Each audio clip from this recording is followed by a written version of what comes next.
Hi, I'm Carl Jexel Talabe and we're about to make raid.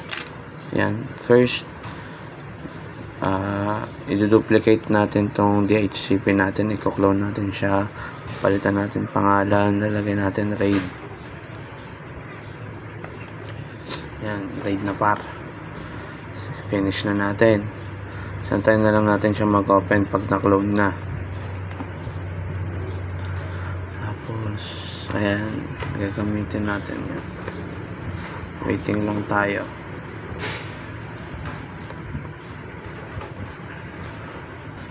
Ayan yung mga gagawin natin sa raid. Ayan, antay lang natin. Ayan, pag bumukas na, storage. Lagay tayo ng this, create. Ayan, bababaan natin yung MB 65. Hindi, 45 pala muna. 46. Ano pa 65? Ayan, 69, pre-allocate, full size, finish. Create na natin yung disk. Isa pa.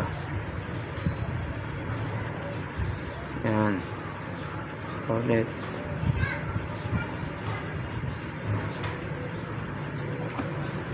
Create pa ulit tayo ng isa pa. Ulit, 69 ulit. Pre-allocation, full size. Create ulit. Full size. Yan, create ulit tayo. Mali. Yan, wait lang. Mali. 69 full size. Yan. Yan na yung mga ano natin, mga hard disks natin. Formatted. Yan.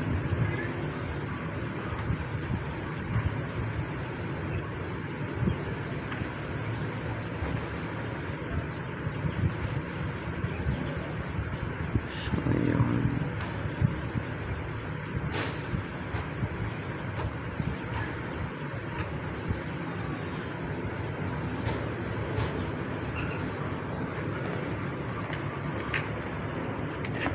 Yan. Kahit ulit tayo. Isa pa. 69 ulit. Full allocate. Full size. Yan. Create pa ulit tayo. 69 ulit. Pre-allocate. Full size. Finish. Create. 69 ulit. Pre-allocate. Finish. Isa pa.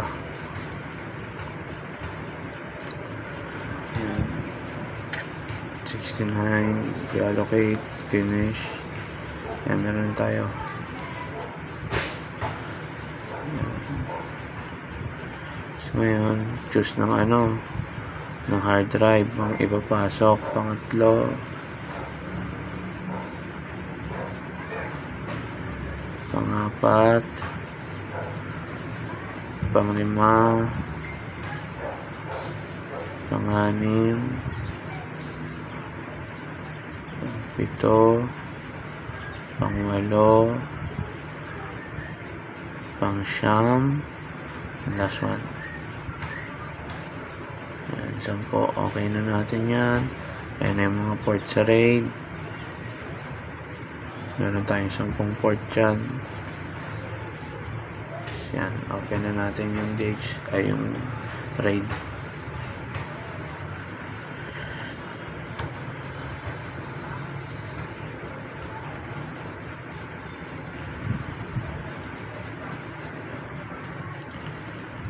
Yan.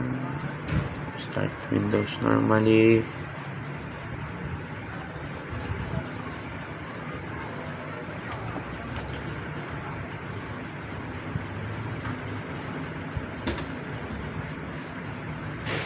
Antayin na lang natin.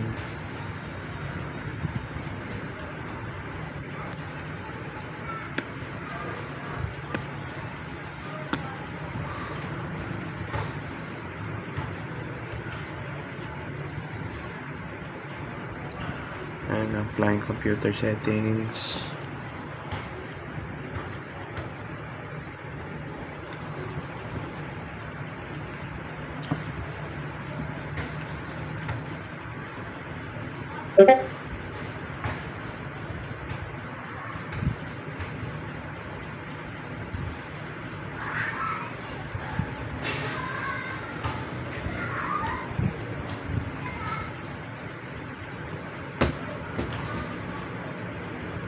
lang, matagal talaga siya.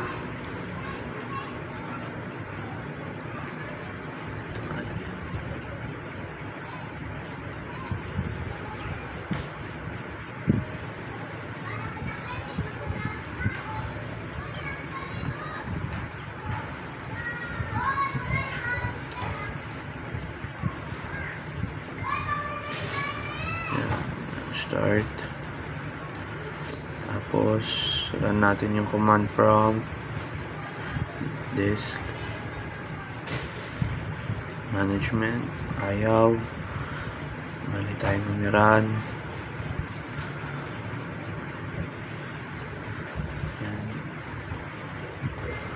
Yan, lumabas na. Check na natin yung 10 disk natin dyan. Yan, 10 sila. Okay natin. Yan, dyan lumabas. Yan, full screen natin. Yan, laman ng disk 1. Yan. Gagawin natin yung strip volume. Pilitin yung new strip volume. Next natin. Yan, add natin. Next.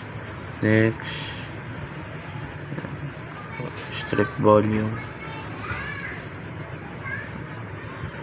Tapos next natin, finish.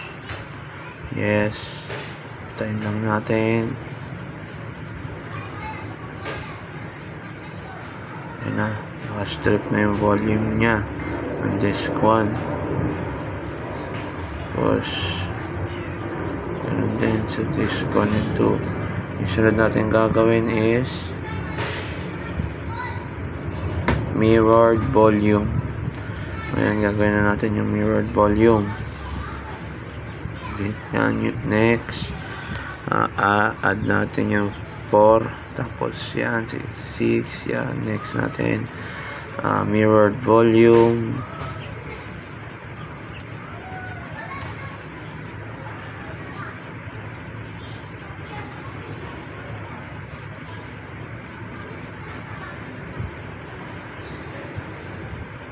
Finish. Yes natin yan. And then 3 and 4 naka mirrored volume na yan. Ayan, lumabas na siya. So ngayon yung 5 and 6 naman, gagawin natin siyang snap volume. Next. Ayan, add 6 natin, add 7, add next.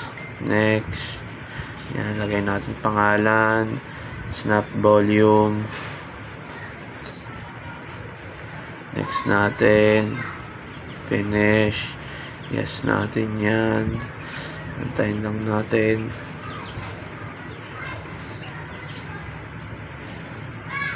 Yan na, naka-snap volume na siya.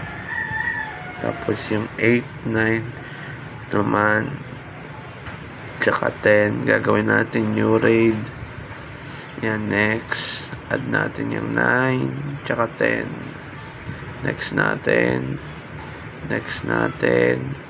Yan, palitan natin RAID. Yan. Next, finish natin yan. Yes natin yan. Antayin na lang natin.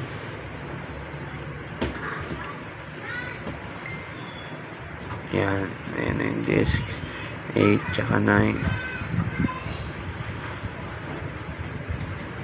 Naka-RAID na, naka-snap na yung iba. Yung iba naka-strip, tas yung last one naka-mirrored. Ayan yung 10 na naka-RAID. Naka-snap siya. So, yung 4 tsaka 3 naka mirrored volume. Tapos yung 2 and 1 naka straight volume. Tapos yan na, ganun po ang paggawa ng RAID. Tapos na.